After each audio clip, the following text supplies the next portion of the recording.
So thank you everyone for joining us here tonight for Resonate's Inside on the Rocks. Gone missing, but it makes it a bit more cozy for you guys. So sit back and relax, and we want you to really enjoy yourselves tonight. That's what it's all about. So my name is Paul Stubley. I'm one of the directors here at Resonate, and it's absolutely delighted to welcome you all here. As we all know, the conversation around commercial real estate has shifted. You know, the focus is no longer about the space, it's about the experience. And that's really what we want you to get out of tonight. A lot of sort of experience, different insights that we're going to be sharing on some of the reports, and an exciting panelists that we're going to get their insights as well from this evening. So, and to help us explore that, I'm excited to introduce you to someone who brings a depth of experience in this space, which is Meeta Bedi. Meeta is our CEO and co-founder at Resonate, an AI-driven customer experience platform, which is not just about what has happened, it's about looking at how we can get the insights to change the future as well. So Resonate is a big part of the commercial property space. We're the leaders in that space. We're absolutely delighted to give back to the industry that gives so much to us. So without further ado, Meeta, welcome. Thank you very much. Commercial real estate is, I'm one of those managers that, would like people to return to work. I have slowly convinced my team to come back in, that, the type of customer you want. I put in an extra rule that they have to come in Monday and Friday. Thank goodness you don't work for me. But, being in a scale-up, and there's so much that the office space brings to people, community, being able to interact, being able to run at high speeds, basically productivity. No matter which leader you talk to globally, they know how much productivity the office space brings, and no one actually knew that until it was taken away. So when we all moved back to home and realized we got 10,000 Slack messages and we had to articulate everything in words and in comments on PowerPoints, my articulation was like, how many ways are going to articulate that this sucks? So come and sit next to me. You got to move this square here. So the workplace is here to stay. No matter which CEO I talk to, very much is sharing the sentiment. But actually, the workspace is in a place where instead of pushing people into the workplace, now the workplace really has to talk about experience, because every CEO wants to work with their property managers in a way, in a partnership, saying, my most expensive resource, my most valuable resource is the employee, and what can you do to be my partner, not just provide a desk or a thing, to get my most expensive resource on my P&L to be productive again. And so, tenants are listening more actively with landlords and property managers, going, we need to work in a partnership to deliver an amazing customer experience, because not only is it about you, it's about our own survival to make sure everyone comes back in and actually delivers. Today I'm just going to be presenting for 15-20 minutes. I know some of you came to last time's lunch where we released a market report on the future of the workplace. We're very invested in this sector. We work with so many market leading companies that are changing both in flex space, commercial real estate, that are trialing new things, and all of you are on the cutting edge of how the future of work is going to play out. This one is from a perspective of, this is a significant study, so about 96% confidence level, a really high sample, so you can really hang your hat on some of the details that are coming out of here. I'm going to go through some highlights, but Paul and Ben will also share the actual report, and they can go in deeper detail. What are the personas? What are the psychographic segments that are coming in? Why do people want to come into work? And who is the real competition in the space? Is it another workplace, or is it another mysterious competitor that we're dealing with? So before I start any report, I always talk about the customer. Obviously the report is not based on these 6 people. One of them looks way younger than the one standing here, me on the corner here. Obviously running a largish company, my real look into, we went into flexible working, we went 0 days in, 1 day in, 2 days in, now 3 to 4 days in, everyone is in. So, and we're just going into releasing. We're coming out of a 5-year lease with our commercial property, and I have not seen my landlord for the last 5 years. And at renewal, I've got an inundation of every tenancy advisor, every landlord wanting to talk to me, and I'm like, where have you been? Like, literally. So because I've been so deep into the space, I'm like, you're only coming to me at renewal, but I've already started dating someone else now. I've got offers on the table. I know what the market looks like. Now when you come to me, you're going to lose margin because I know what my BATNA is. I know what the alternatives look like in my space. I know what a renewal looks like. Why have you not been talking to me on this journey and building any type of relationship that is non-transactional? I know you're now coming to talk to me. Literally, they wrote to me exactly 12 months into the lease expiry. And it looked like a transaction, but you know, obviously everyone else had written to me before that. They started talking to me 18 months ago and they said, we can deliver rents that are lower, we can do a fit out, you know, all this discussion. So the market has really changed because now I'm sitting in a powerful place where I have alternatives of rentals, and when they arrive, I'm like, well, you know, the incentives look like this, the fit out is this, here's the 3 other offers on the table. For my landlord, the best case scenario now is they're going to keep me but at a lower margin. And that's not a great scenario for anyone. Had the relationship been maintained, I might have said, no, you know, I like John. You've been looking after me. You've been asking me about temperature. Is everything at least checking in on me? I've had no check-ins for 3 years. And this is a big player, Mapletree, one of the Asia's largest asset managers. They have owned by Temasek Holdings. No care for the tenant. Tenant takes away margin at the end of the day. Over here, I have a friend, Caesar. He's working for one of the largest desalination companies working out of the Gulf. His needs are very different. They're opening up offices all over the Middle East. So he's looking for a flexi space provider because they don't want to go into relationships, but they're expanding really rapidly in very sort of in Algeria, in these unknown places where they want to work with, you know, one provider that is global that can just have a flexi office. So very different needs. My sister-in-law over here, Sindhu, she's a mother of 2 kids under 5. She's all about flexibility, about a workspace that provides her with the ability to come in and out and doesn't want to have. So the customers are very different in the space. The market is quite flexible. How are we meeting these needs? That's really important. Today I'm going to go through what is an employee's, because when employees tell their manager that I love working in this building, then the manager's like, I'm happy to pay 15% more because my most expensive part of my business, which is the employee cost, wants to work here. So I don't care about paying 10% more rent because if I go to a cheaper place, so there's a real tangible, because now they don't have to work there. They don't have to come in. So you're in a position where customer experience is a game changer of actual demand. Within the space.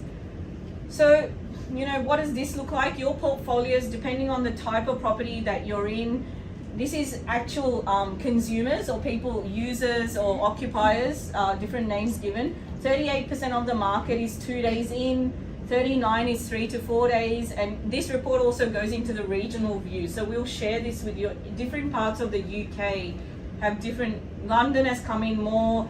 If you're in financial services and you work for a big American JP Morgan or Goldman Sachs, you've been asked to come in, or, you know, as far as the labor laws permit, they really push that agenda.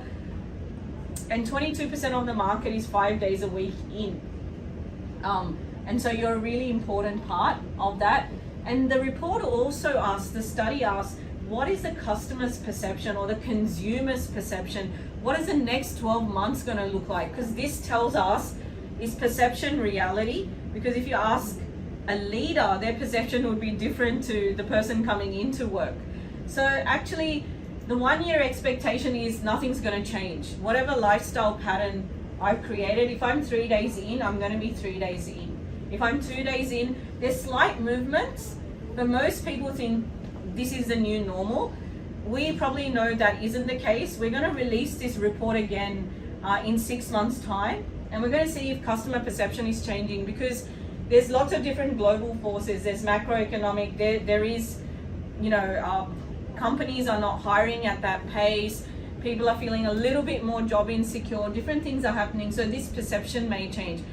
In an environment where a user doesn't feel that their manager's going to ask them coming in, customer experience is really going to play a big role in wanting that extra day, because if they come in one extra day, their requirements per square foot increase. And that's what a CX team can actually drive demand, because there's no other push right now for people wanting to come in or needing to come in. So what do people say the key reasons are to come into office? To collaborate with colleagues, thank goodness, all right? For all the teams and Slack and all these collaboration tools that the big tech want to sell us, humans still understand that collaboration is really important, and in the office workspace, especially in industries where their teamwork needs to happen, this collaboration is existential. They have to do it. For team meetings, some are saying they're coming for work-life balance. I know who they are, those with kids. They have to come in to escape that. I do go in for work-life balance. You can tell who's got kids in our office when they're Monday, yes, and then those without kids are like Monday, oh no. Okay, so there's different types of people, but that's a reality. For client meetings, but the number one reason is collaboration. Now, what that actually means is there's a tipping point in all workplaces. So you can't come in and have if your number one value in the office is collaboration, you need to have a certain level of occupancy to collaborate. If you come into work and no one else is there, you can't really collaborate. So there's a tipping point of when is it useful to come into work? Everyone says, oh, I don't like going into work because no one is there. I'm on Teams anyway.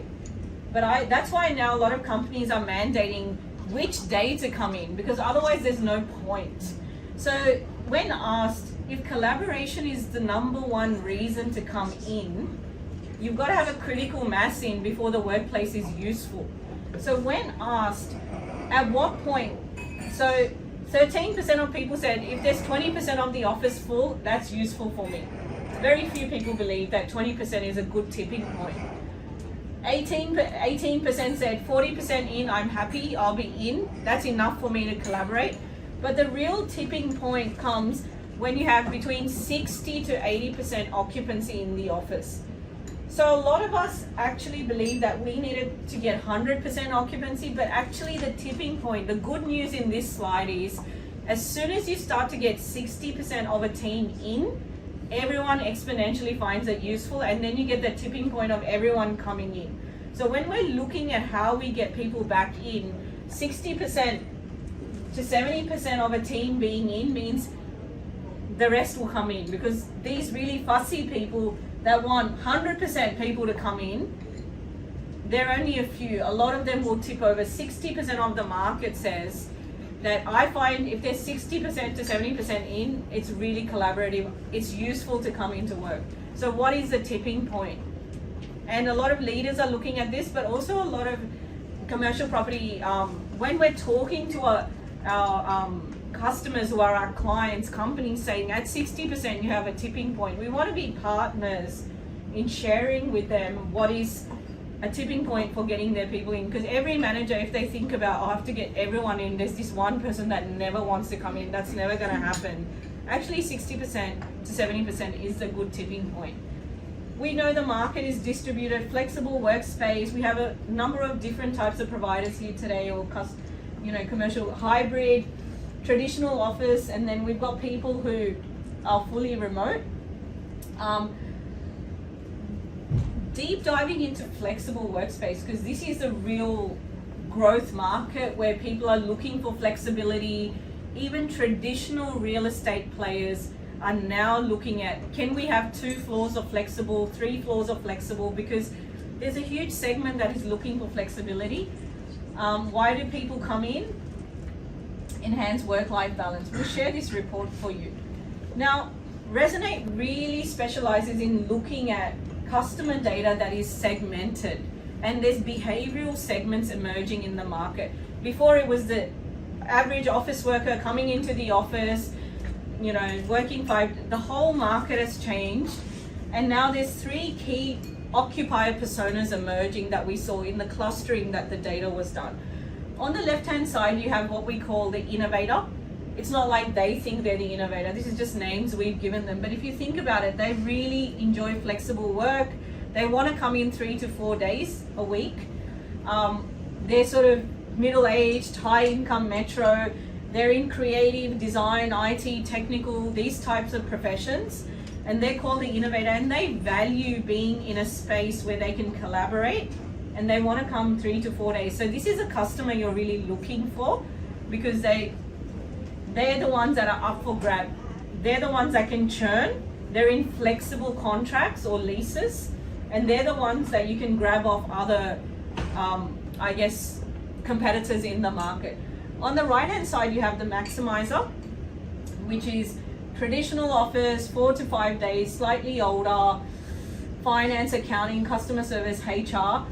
And then in the middle is the most trickiest one that can flex in and out, and they're quite confused still.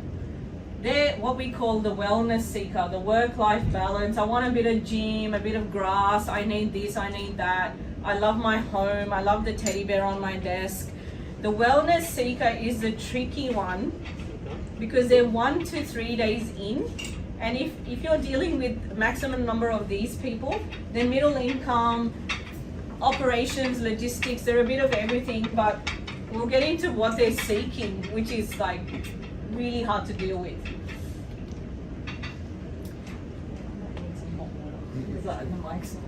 So sorry. So 23% of the market is the innovator, the one who's more flexible, wants to collaborate, wants to jump in, seeks change, and they're looking for new solutions in office leasing. They're not looking for the traditional lock me in forever type of situation. The majority of the market is the wellness seeker. They prioritize well-being, healthy environments, lots of different things. So this is still the main person you're dealing with in some of your tenancies. But depending on your brand, some brands are more tilted towards the innovator, some brands are tilted more towards the wellness seeker, which is the average person that is working for a large company. So the biggest opportunity is in the highly collaborative persona, and I won't go too deep into it, but they're looking to increase days in the next 12 months because they really want to collaborate. So what do they really like? I guess the key reasons for going into the office is team meetings, to collaborate and to maintain work-life balance. And the good news is they have a smaller tipping point. So at 40% occupancy in their teams, they're willing to come in. At 60, a vast majority are willing to come in. So these people really value collaboration. So how does this play out commercially? If you have more of these people in your segments or in your database or in your customer base, you're going to see a faster return to work. That's what this means. You're going to see a faster return to work rather than a very slow, drawn-out process, because their tipping point is 60%. And they really start to see great value in the workspace at 60% occupancy, and they really, really want to collaborate. They're in professions where collaboration is a must. So if you want fast occupancy, fast return to work, attract this type of persona. We're going to get into what attracts them. What are the amenities? Because you can't go on the street and go, you're a wellness seeker and you're, the innovator. It's very hard to know. So you can create amenities that actually magnetize this persona, that are important to them. So what are these amenities?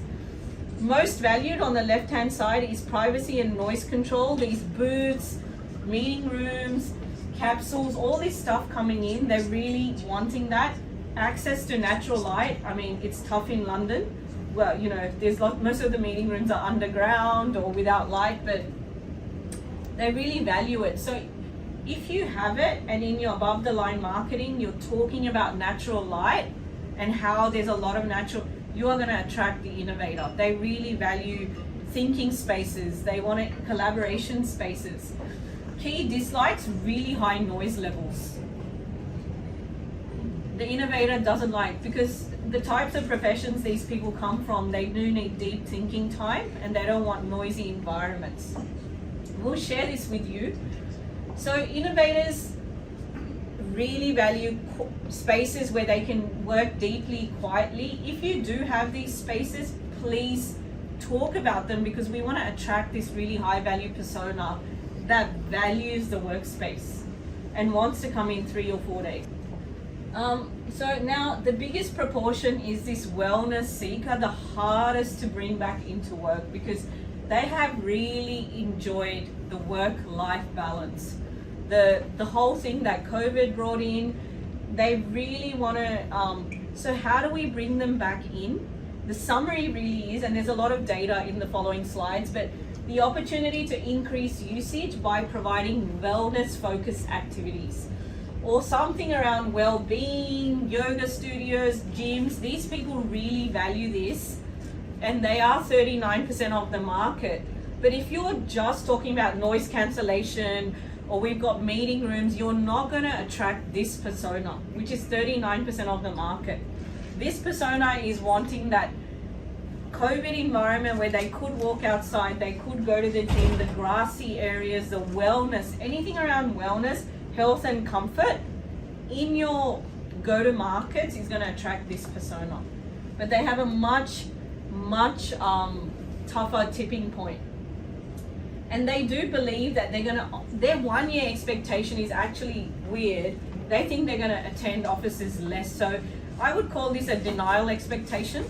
But it is there, so you're not gonna do anything about it.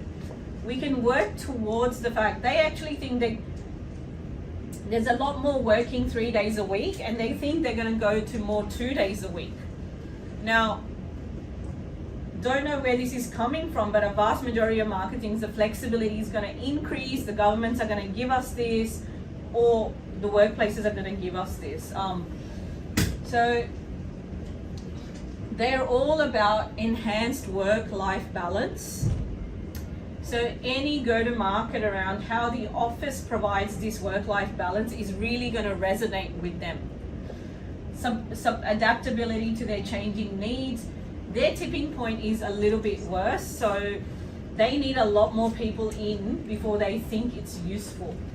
Because again, they're not the innovators, they're looking for balance, individual balance and work-life balance. What's really important to them? Privacy, noise control, but own desk. Now, we think that our biggest competitor is another workspace provider, but the biggest competition that anyone's facing in this space is the home. Your biggest competitor is the home office. That is what you're competing with. Your personalized desk space with Johnny's photos and teddy bears and, paintings, having a heater under your desk so you can warm your feet, the fridge arm's length away. The biggest competition is that, and the alternative is the very flexible, unpersonalized or non-personalized space they're walking into. And large part of that return to work, a lot of even managers or CEOs don't understand that the biggest competition here is not finding them another office, it's moving them away from a space that they could personalize at that level. And now they're having to come into this flexible work environment where someone's been sneezing on the desk 3 seconds before. And they're like, I don't like this. The size of the desk, the ergonomics, the big screens everyone bought in COVID, we're competing with that when we bring them back into work. This personality or this persona especially, if you think about it, my own desk is really valued for them because that's what they're coming out of.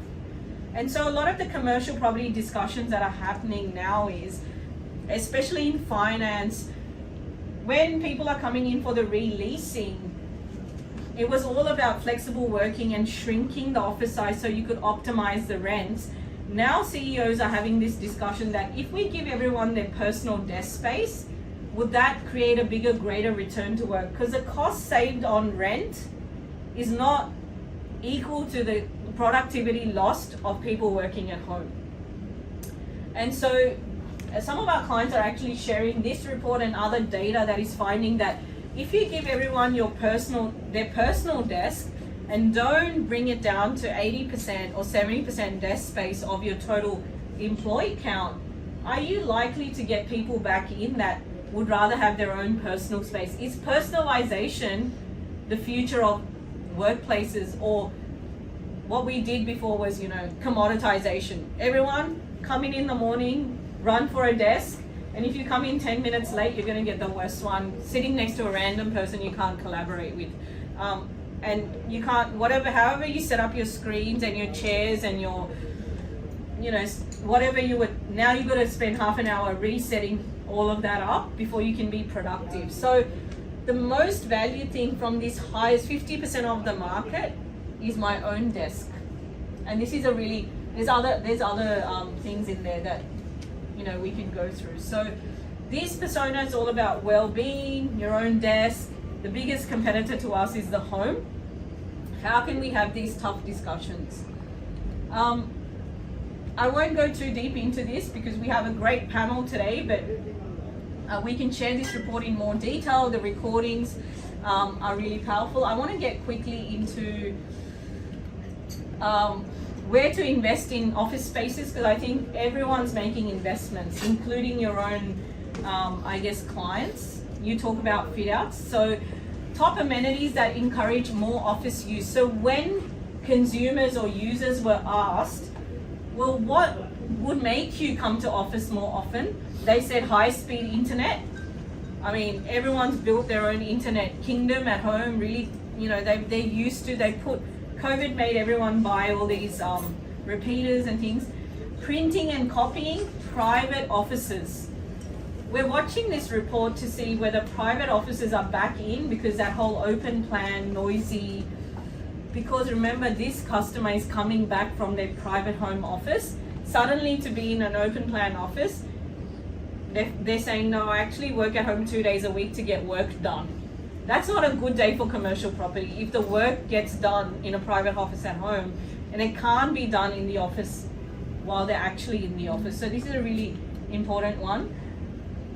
And what do they value the most? In their individual workspace. If you think what's coming up, privacy and noise control, dedicated desk or workstation. That is number 2 and 3. 43% said, I'm looking for privacy and my own individual desk. Which is great news for everyone in this room, because if that's what you can sell to your customers, then they're going to buy more space to say, well, if you're serious about bringing your employees back in, this is really important. Pain points, vice versa, like what stops you from wanting to come into work? It was asked in both directions because, interactions, interruptions, noise levels, air quality and ventilation. Suddenly everyone's a virologist and they understand airflows, air quality, all of this, and people are extremely sensitive to this, even 2 years after the event. And less problematic is commute, work environment, privacy, but the first 3 are really about interruptions, noise levels, air quality and ventilation. If you think about it, that's a thematic of being in my own home with my own air and I'm not breathing around anyone else. No noise in my private office and no interruptions, no colleagues around me. They are competing with the home space and they're looking for how to adjust back in. So anything we do that counters that or makes them feel like that transition is smooth, more personalized, is going to help. The report also looks into office and kitchen areas. What are they? High frequency cleanliness and maintenance. They're used to working from their home kitchen. Suddenly having to share a kitchen with people. So if we're in old patterns of cleaning of this kitchen, their expectation is different. When they see someone's toast lying around, it's not something they're used to. We won't go too deep into this. What do they value most? In mixed use precincts, I know a lot of redevelopment is happening in mixed use precincts, the big players and the small players. Flexible on-site restaurant, fitness centers and gyms, this is all, but we've also broken it down by persona. If you're someone who's attracting the innovator, what do they value versus the wellness seeker? And how many days can you expect on average? What do they value in community activations? We spend a lot of money in activating community. The number one thing people are valuing right now is networking and professional development events. Given the state of the economy, given the fact that people haven't been able to build the really strong office networks, flexible working and co-working can really play a really significant role in saying that networking is one of the key things we provide, that you have lost over the last 3 years, building networks. And advocacy is really, really important. Colleagues talk to each other, and this is the number one thing. If one colleague goes, oh, actually, I don't want to go into work, we already know there's a critical tipping point. So making sure those that come in have an exceptional experience and they go, no, it's not too bad, coming in, I got to do this, I got to go to the gym, there was an event on, it's pretty clean, they've been cleaning the kitchen 5 times a day. Currently, overall industry NPS, so what would you recommend your office space to your colleagues and friends? -32. So we still have a long way to go. People are not recommending offices. Those that are CX focused, so these are, people who are measuring CX, on our platform, and people are, whatever you measure, you move quickly, is sitting at +23, different types. But if you think about it, the maximizer, the innovator is still valuing the office, but it's still negative. So what does this mean, negative scores? It just means that the market is still up for grabs. People are still looking for the office of the future, where they want to settle down. There's a lot of returning back to work, and people haven't found the perfect place that their productivity, their companies, their teams will function in. So it's a very exciting time to be in the customer experience space within commercial property, because there's a lot more innovation to be done, because there will be a lot of churn, recapture, till we get to a more stable environment. And I guess there's various regional variations. Return to work is happening in different regions. There's innovation happening in different regions, which is very exciting. The report goes quite deep into the fact that certain regions still have a lot more occupancy to be had because people really haven't returned to work. And especially what type of regions have what type of innovation personas sitting within them. So as you go to build and open the next office, the report can really deep dive into, well, we really want this type of persona, because you can't please all of these types of personas. Our brand is more suited to this. This is what we want to attract.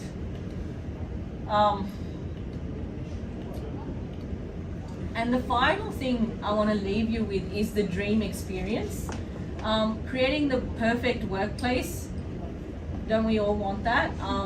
So people are, when asked what are the desired amenities and services that you look for, food and drink, they're looking for innovations, coffee machines. Some of the coffee machines I've seen in London commercial property are like mind-blowing. Coffee on tap, cappuccino on, hot chocolate on tap. So obviously companies are innovating, seeing whether this actually works or doesn't work. Recreational facilities, again, lots of capital investment, whether you want to do it or not. But number 3, not so much. Quiet and relaxed, quiet spaces. So even if you don't want to invest in building a climbing wall or a recreational area, because that comes at huge capex, the quiet relaxation spaces, health and well-being programs are ones that can be activated with less capital expenditure, and those are worth looking at. And then ask, if you were given some of these dream experiences, how likely are you to increase days? Good news is 63% said we'll increase at least by 1 day, and 34% said we're going to increase by 2 days. So that tells us that it's not a market where the customer or the user is saying, no way I'm coming in, I'm so happy cozied up in my blanket at home. Actually, if you fix a few things for me, my willingness to increase is there. And the report really talks about it. Especially the innovator 77% said their willingness to increase is there. So they really value the collaboration. They're at a tipping point, and if you meet a couple of their needs of quiet spaces, you're going to see an increase in occupancy, especially in certain personas. So I've gone at 1,000,000 miles because we're all excited about having the panel. We will share this report. We're really passionate about releasing these market reports as we work with clients because we're passionate about learning about the market. This is a market that we're very heavily invested in. Thank you so much, Paul. Thank you. My voice held up as well. No, thank you, Meeta, and I'm glad your voice did hold up. So thank you. So these reports have come about from Meeta and the team, who's had 20 plus years in consulting to the property, finance, and retail sectors. So these reports will distribute them all to you. But we also want to hear your feedback as well, because these reports are about you, not us, so to speak. So if there's other elements that you want to see inside these reports next year or their next events that will be back, different areas, different regions, different topics, please let us know, because it makes these reports so much more impactful for you all. So we're absolutely delighted to get that into your hands as soon as possible.